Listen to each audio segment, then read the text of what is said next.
മറ്റൊരു വാർത്ത മരോട്ടിച്ചോട് കൊലപാതക കേസിൽ 2 പേർ പിടിയിലായിരിക്കുന്നു എന്നുള്ളതാണല്ലോ. കൊല്ലം തൃപ്പൂണിത്തുറ സ്വദേശികളാണ് പോലീസിന്റെ കസ്റ്റഡിയിലുള്ളതെന്ന് അറിയുന്നു. എന്തൊക്കെയാണ് അത് സംബന്ധിച്ച വിവരങ്ങൾ?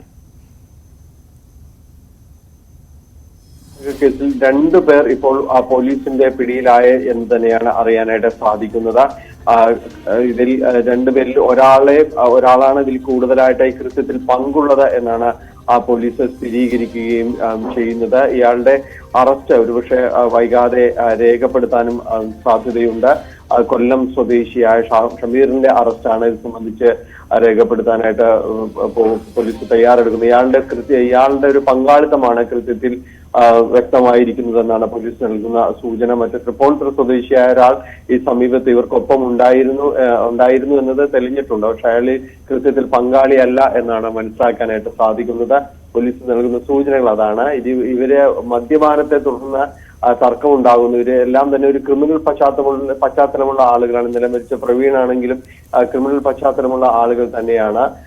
ഈ പാലത്തിന് താഴെയാണ് ഇവരെ താമസിക്കുന്നത്. ഒരു ചെറിയ ചായ്പ് കെട്ടി അതിലാണ് താമസിക്കുന്നത്. ഇതിനടുത്ത കള്ള് ഷാപ്പ് ഇതൊക്കെയാണ് ഇവരൊരു സങ്കേതമായിട്ട് എപ്പോഴും ഉണ്ടായിരുന്നത്. ഇവരൊരു കേന്ദ്രമായിരുന്നു.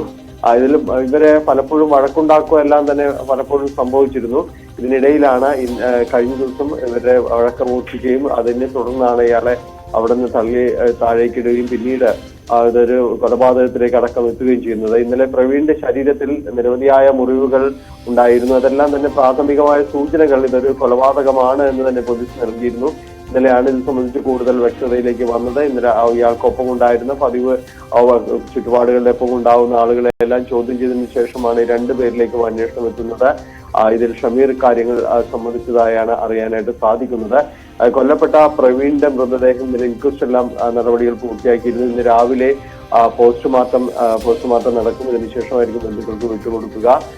ഇവിടെ കൂനംതൈലുള്ള ലക്ഷം വീട് കോളനിയിൽപ്പെടുന്ന സ്ഥലത്തെ പ്രകാശിന്റെ മകനാണ് ഇപ്പോൾ കൊല്ലപ്പെട്ട പ്രവീൺ.